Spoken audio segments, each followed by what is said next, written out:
Hey y'all, welcome back. So we on our 1 year reading Bible plan, and our goal is to read this entire Bible by the end of the year. Today is January 9th. So today we read in Genesis 24 verse 1 through Genesis chapter 28 verse 9. And yesterday we read Genesis 21 through Genesis 23. So what's our recap? At the beginning of Genesis chapter 21, Sarah has the baby now, just as the Lord said she would. So, Sarah done had this baby. She named him Isaac. Isaac done got a little old enough now he can eat solid food. So the daddy Abraham throws Isaac a party. Sarah see Ishmael, which is the son from her slave woman that she gave to Abraham. She see Ishmael playing. She go to Isaac and she go to Abraham. I'm sorry, and says, "Look, send that slave woman away, her and her son, cause my son Isaac. Basically, I got my son now. I don't need her. Send her away. When my son Isaac grow older, he gonna get everything you own, and I don't want my son sharing his blessings with nobody else. Basically, so send your other child and the slave woman away, his mama." Abraham basically like, "Woman, is you crazy? That is my firstborn child." Ishmael is 14 years old at this point. So Abraham like, "That's my kid. Like, you want me to just send him away like that?" Like, the Lord ended up coming to Abraham like, "Look, do what your wife said. I'm gonna look after Ishmael myself. I'm gonna make sure he good. Keep the peace at home. Do what your wife said." Abraham sends his firstborn son, which is Ishmael, and his mama Hagar, which is a slave woman. He sends them away with food and water. They leave away. Hagar ends up running out of food and water. Well, I don't know if she ran out of food, but she ran out of water. She thought her son was gonna die. She ain't want to watch him die. So she ended up putting him by a little bush, walking off, and she started crying. The Lord heard uh Ishmael, the 14-year-old boy, crying by the bush because obviously he's alone and feeling abandoned. Mama finna just leave me here for dead. So angel of the Lord come to Hagar like, "What you doing? Go get your son. He gonna be cool. He gonna be straight. I give you provision. Look, this water right here. Get the water. Let the boy drink. Lead him in a way that he needs to go." That's Genesis chapter 21. The recap on Genesis chapter 22, God tests Abraham with Isaac, the son that he had with Abraham. He like, "Look, let me see what Abraham really talking about. Let me see how he really coming." So God tells Abraham, like, "Look, go on Mount Moriah and sacrifice your son. I'm going to tell you which mountain to go on. I'm going to tell you what place to go on the mountain to sacrifice your son." Abraham said, "Cool, let's go, Isaac. We finna he got Isaac some servants and a donkey. And he like, we finna travel 3 days. They travel 3 days. Abraham see the place where he needs to go to sacrifice his son. He get the wood, he get the knife, he got the fire. It's time to go. He tell the servants, "Stay here. Me and my son about to go on this mountain and worship. We'll be back." um they get up to the mountain. Isaac, the son, like, "Daddy, I see the wood, I see everything, but where's the sacrificial lamb? Where's this animal that we supposed to be sacrificing on this animal, on this mountain?" Abraham tell him, "Don't worry about it, son. The Lord gonna provide." Abraham them tied Isaac up, done laid him across this wood where he grabbed the knife. He getting ready to do the thing. He getting ready to sacrifice his son. Angel of the Lord stop him. "Whoa, whoa, whoa, Abraham, don't you go no further. I see that you was gonna do this for me, and because you were gonna do this to me, now I'm gonna be faithful to you, and I'm gonna do exactly what I said I was gonna do for you. I'm gonna bless you. You're gonna have many, many, many, many, many children, as many as the sand of the seashore." Um, Kings gonna come from you. Have a great nation come from you. I'm gonna bless you. You gonna be cool. I see you was finna do this for me, basically. Um, Genesis chapter 23. The recap on Genesis chapter 23. Um, Sarah ended up dying, which is Abraham's wife, Isaac mama. Sarah ended up dying. She lived to see 127 years old. She ended up dying. Abraham is grieving his wife. He then goes to the Hittites and have a conversation with them. He like, look, I'm a foreigner in your land. I ain't from here. So I ain't just having no land like that. I need somewhere where I can bury my wife. They like, look, ask us for anything you want. You've been great to us. You are a great leader among us. We'll give you anything. He like, well, since y'all doing it like that, it's a field that I really want. So talk to what's it, Ephron? Talk to Ephron for me because he owned a field in Macpela and he owns some land there and it's a little field at the end of his land that I want so I can bury my wife. Ephron overhears, he like, I'm with them. You can have anything you want. You ain't even gotta pay me for it. Just get the land so you can bury your wife. Abraham insists that he pays for the land instead of getting it for free. He do just that. He got the land. He buries his wife, and that was Genesis chapter 23. Now we read in Genesis chapter 24 through Genesis chapter 28, and we're not reading all of 28 today. Why? Because that's what the end of the Bible says. It says only read to verse 9. So we're being obedient. Genesis chapter 24. And it reads, Abraham lived to be a very old man. The Lord blessed him in everything he did. Abraham's oldest servant was in charge of everything he owned. Abraham called that servant to him and said, put your hand under my leg. Now I want you to make a promise to me. Promise to me before the Lord, the God of heaven and earth, that you will not allow my son to marry a girl from Canaan.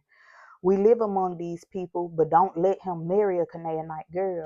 Go back to my country, to my own people, to find a wife for my son Isaac. Bring her here to him. The servant said to him, maybe this woman would not want to come back with me to this land. If that happens, should I take your son with me to your homeland? Abraham said, no, don't take my son to that place. The Lord, the God of heaven, brought me from my homeland to this place. That place was the home of my father and the home of my family, but he promised that this new land would belong to my family. May he send his angel before you so that you can choose a wife for my son. If the girl refuses to come with you, you'll be free from this promise, but you must not take my son back to that place. So the servant put his hand under his master's leg and made the promise.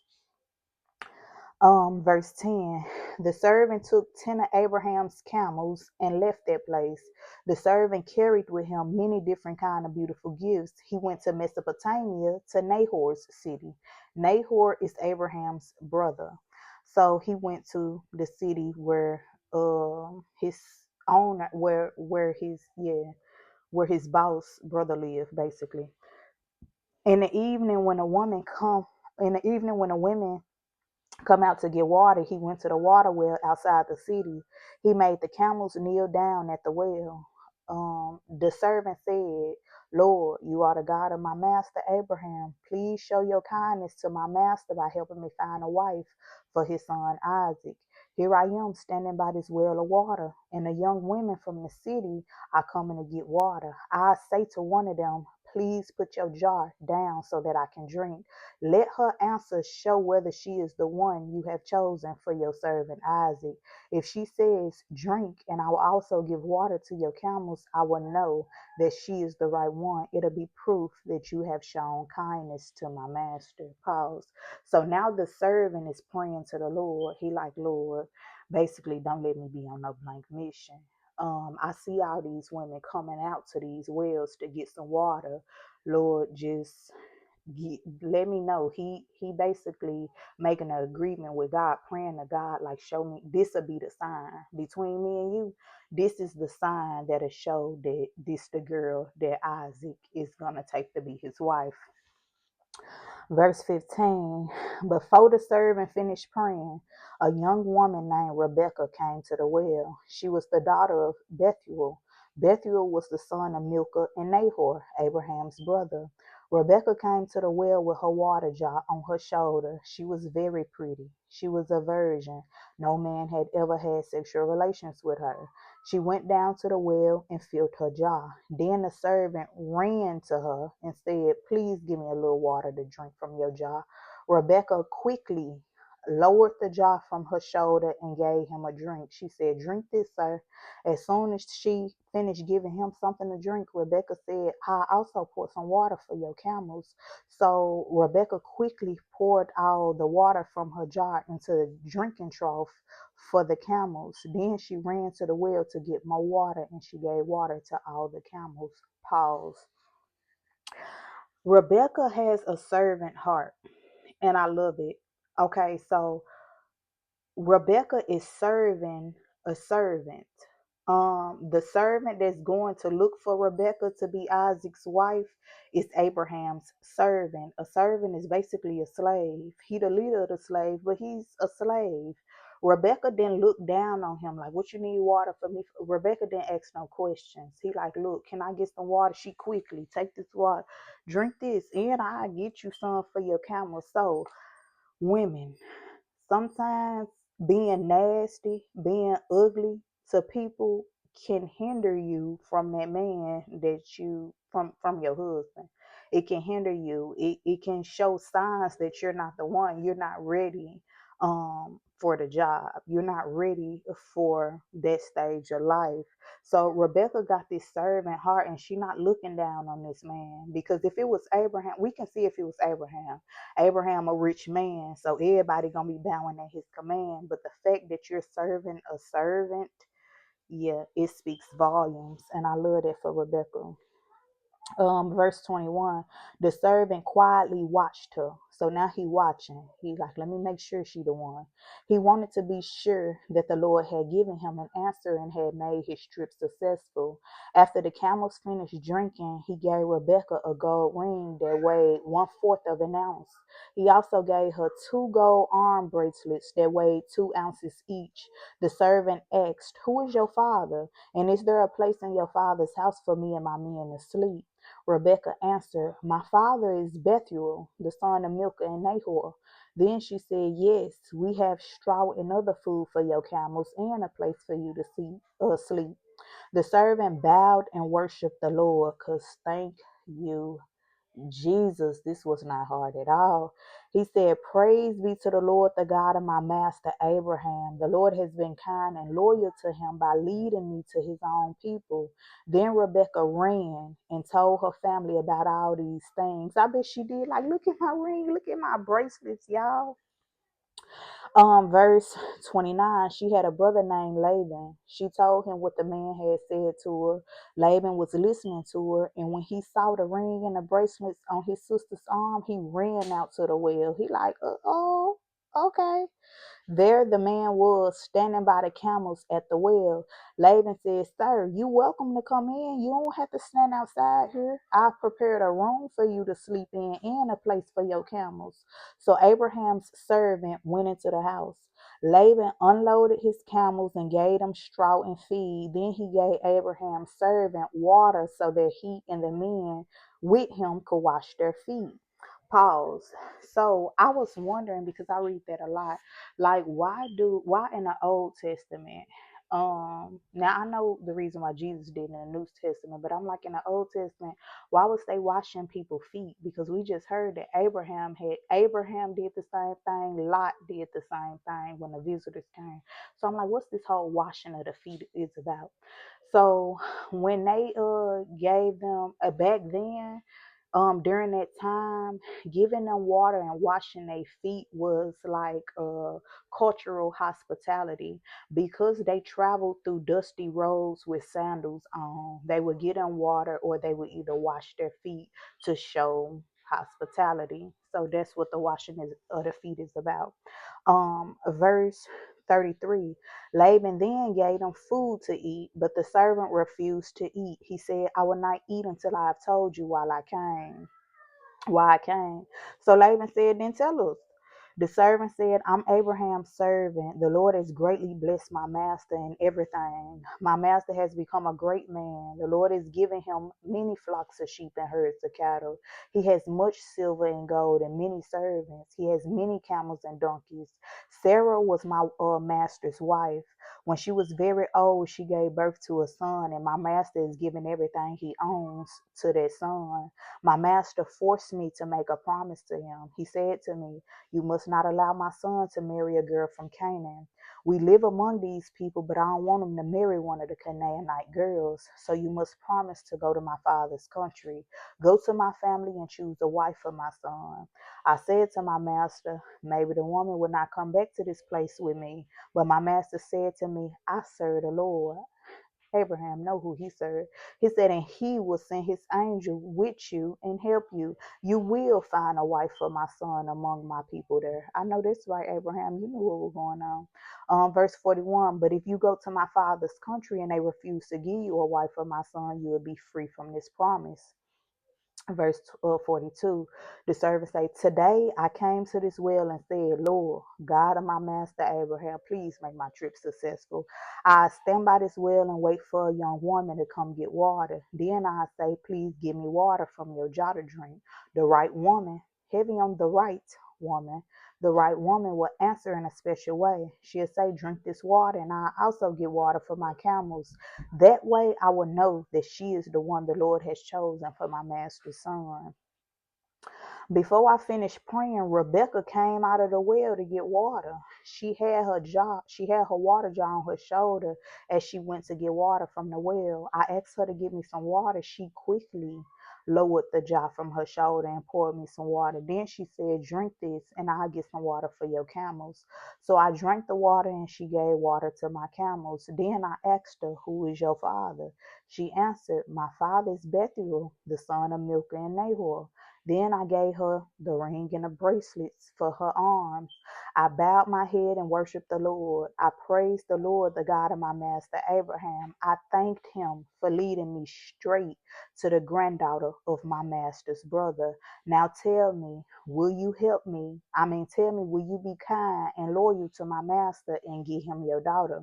Or will you refuse to give her to me? Tell me so that I know what I should do. Like, tell me what you're going to do. Tell me what you decide so I can know how I need to move from here.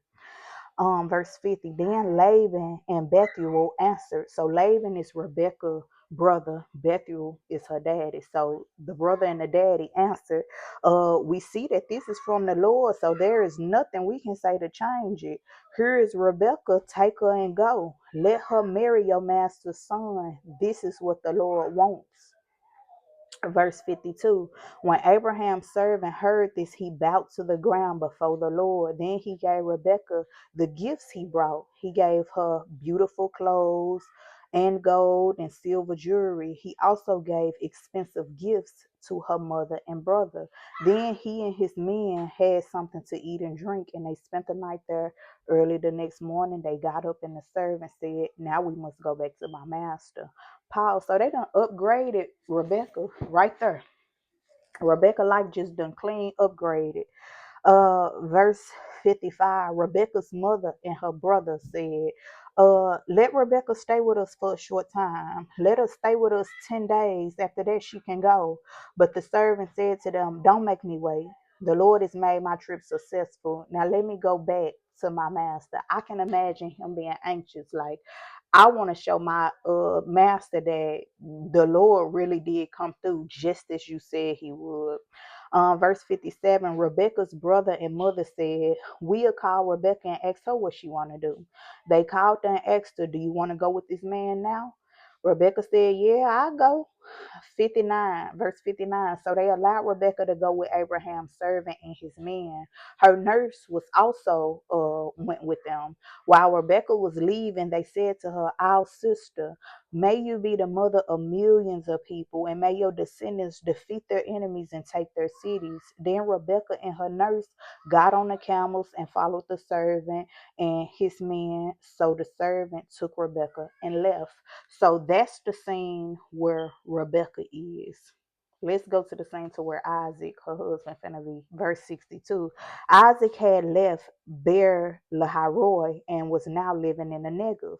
One evening he went out to the field to think. He looked up and saw the camels coming from far away. Pause. So Isaac is outside. He done went for a walk. He trying to clear his mind. He trying to think. Y'all know how we would do. We just go out to think, clear our brain. Verse 64, Rebecca also looked and saw Isaac. Then she jumped down from the camel. She said to the servant, who is that young man walking in the field to meet us? Who is he? The servant said, that is my master's son. So Rebecca covered her face with her veil. Rebecca like, okay. Verse 66, the servant told Isaac everything that had happened. Then Isaac brought the girl into his mother's tent. Rebecca came, his wife, that day. Isaac loved her very much, so he was comforted after his mother's death. Oh, I love it. I love it. It's so beautiful. So, what just happened here?